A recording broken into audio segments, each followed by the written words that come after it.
to share with you some experiences navigating as an IT owner, IT service company owner, through the years, because it's been a while. It's been 17 years on this journey.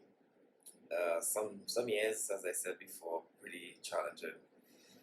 But as we all know, IT is an ever-changing industry.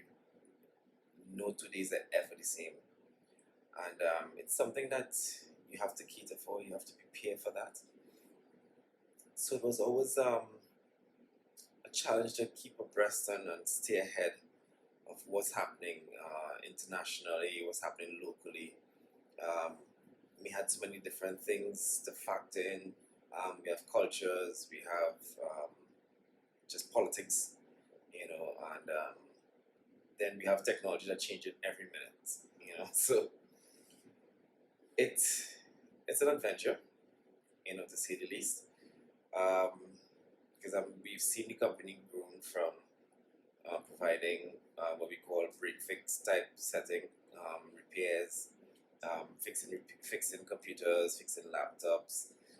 We transitioned from that into at one point doing broadband installation, service, and repairs. For one of the leading providers in Trinidad and Tobago. We did that for several years, and we were quite successful at it. And we've been able to transition continuously, and I guess being at the forefront of technology and understanding technology as we do, it allowed us to transition easily and to know when the tide is changing. So as I said before, we were doing installation for this telecom company, and we started off, when it had the big broadband penetration in Trinidad and Tobago. We were at the forefront there, helping roll out broadband. I think it was DSL, helping roll out DSL in a major way throughout the country, coupled with some other contractors. We were one of the contractors doing that. And with that came some lessons also, just different ways of doing things. And then with the penetration of broadband, I think it was a catalyst for a lot of things, to happen. Because now people had fast internet, their demands were different, business demand was different, customers' expectations were different, they had more access to information, and it created a nice mix, if I could say that, and for us to always stay ahead. And it's something that I always share with the guys, that we have to utilize technology, not just, for helping customers, but also as a learning platform. So throughout the years, I would normally subscribe to different channels. But now we have YouTube, which is the biggest university. Now we have YouTube as easy. But before, we were using YouTube. There were different mediums you have to use. You have to, look at the news, look at what's happening internationally, see what trends are happening, and try and predict almost what is going to take foothold in Trinidad, or what's going to take foothold in technology. Outlet I utilized was Bloomberg, because what was happening in Bloomberg, what I've noticed is that, pretty much within the next month or two or a few, it would happen in Trinidad. So I would stay ahead of these things, I would look at these things and help us to be able to transition. So we went from fixing computers, residential computers, and then we saw a shift taking place with the broadband penetration. So we moved up a notch, and then we started to do website development, and we started to sell computers, because now with the broadband penetration, everybody wanted computers. So we started to sell computers. And then when we started to sell computers, we found ourselves in a niche where we were called upon most times to do installation by business customers. And I think this is how we really started off, identifying business customers as our niche.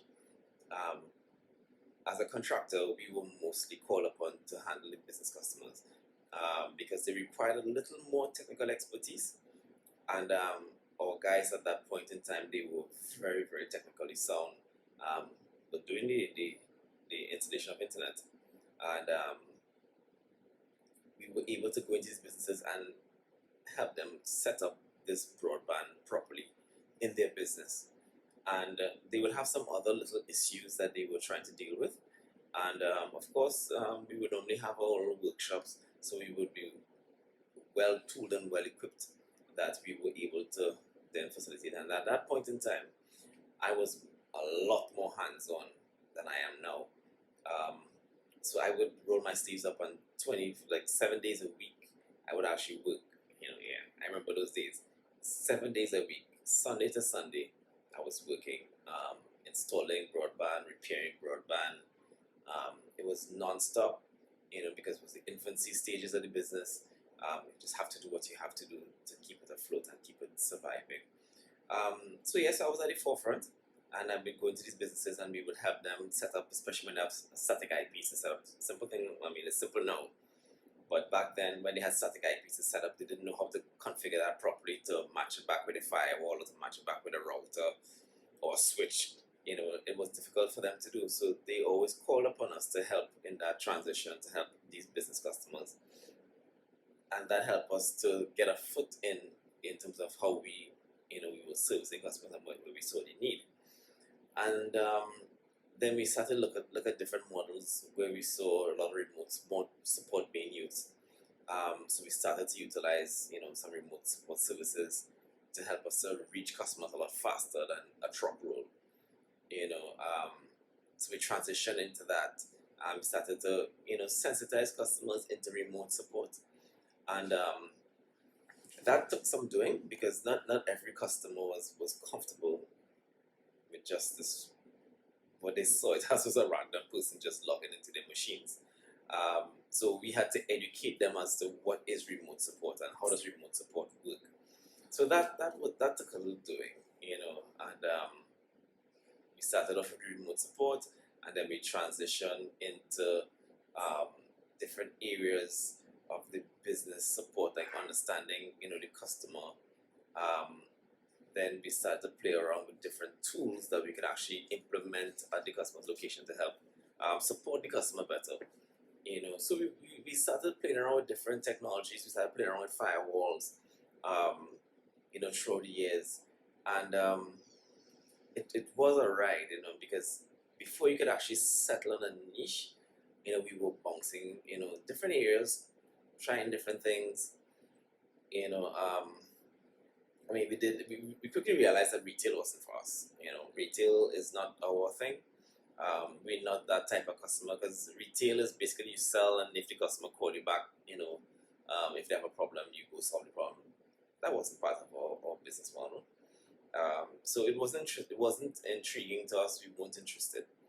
So we moved on, and we looked at core business services, but of course, with everything else, we stumbled along the way, trying to settle in terms of like what we wanted to offer these customers. But one thing that was constant is that we wanted to help. That has always been a constant. We knew we wanted to help. Probably sometimes the way we communicated it was clumsy, because sometimes they say people in technology, we're not effective communicators. And that is true. I can't deny that, but sometimes we communicate things clumsily, because for us things are black and white, but to the customer it's not always like that. So we had help along the way to help us to understand, how to deliver,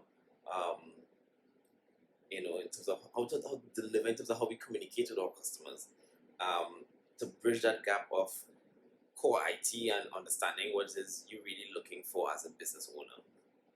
So we had some help with that, and along the way we transitioned that knowledge into the guys, so that they too would understand, what the customer is really looking for. They're not looking for a stopgap measure, they're looking for a full-fledged solution. And another interesting thing over the years is that our retention rate of employees, people shocked by it, because all our employees are over 9 years. And in technology, you don't find that. But the key difference, I think, with us is our culture. Our cultures lends to that. We allow every employee to be who they want to be. Right? It may sound simple, but we allow them the latitude to be. We just have the core values. You stick to those core values, assist the customers, make sure the customer's happy, provide a sound solution, and we allow you to be whoever you want to be, whatever it is you want to be, you can. Whatever path you want to take, we allow that. And I think because they're so comfortable, that would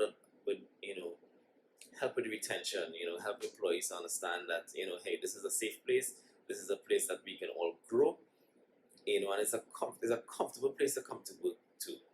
It's not that you have a boss breathing down your neck every day. It's not like that. It's never been like that.